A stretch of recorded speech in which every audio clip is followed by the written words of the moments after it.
Municipal ఎన్నికల ప్రచారంలో భాగంగా హరీష్ రావు ఇస్నాపూర్లో పర్యటించారు. కాంగ్రెస్ పై తీవ్ర విమర్శలు చేశారు.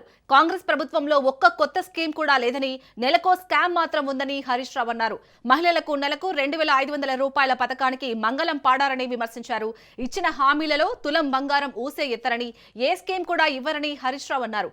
మున్సిపల్ ఎన్నికల్లో కాంగ్రెస్ పార్టీకి కర్రు కాల్చి వాత పెడితేనే సోయి వస్తుందని మండిపడ్డారు. 4,000 పింఛన్ ఇస్తాను గెలవంగానే అన్నాడు. మన్మడు వచ్చి నీ కాళ్ళు ఒత్తుతాడు అన్నాడు. వచ్చినాయా 4,000? మన్మడు ఒత్తిండు ఆ కాళ్ళు, అది డోకా చేసిండు. మా మహిళలకు, అక్క చెల్లెలకు నెలకు 2,500 జీతం పడ్డట్టు బ్యాంకులు వేస్తా అన్నాడు. ఇంటింటికి బాండ్ పేపర్లు పంచిండ్రు, అవేంటి కార్డులు పంచి, గ్యారంటీ కార్డులు పంచిండ్రు. వచ్చినాయా 2,500? మహిళలకు మోసం.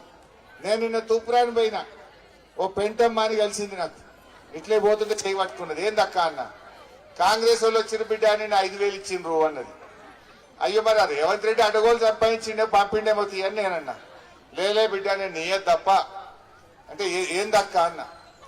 ఏముంది బిడ్డ, ఇప్పుడు నెలకు 2,500 ఇస్తా అన్నాడు రేవంత్ రెడ్డి. గవర్నమెంట్ ఎక్కి 26 నెలలు అయింది. 26 నెలలు నెలకు 2,500 ఇస్తే 65,000 రూపాయలు ఎక్కాయి. 65,000 అవుతాయి. మరి ఎన్ని వచ్చినాయి? వాడు 5,000 తెచ్చిండు. బిడ్డ ఒట్టు పెట్టుకో అన్నాడు.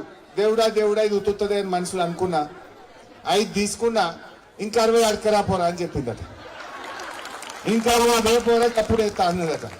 అమ్మ పెంటక్క ఏముషారు ఉన్నావు అనుకున్నా. మరి మా చిక్కులు అక్కజల్లో ఏమంటారు? పెంటక్క చెప్పింది బరాబరేనా? పెంటమ్మ బరాబరే చెప్పింది కదా. మరి ఆగం కావద్దు. ఇలా మనకు పేదల్ని కాపాడుకున్నది బీఆర్ఎస్ పార్టీ. ఎన్నో మంచి కార్యక్రమాలు చేసింది బీఆర్ఎస్ పార్టీ.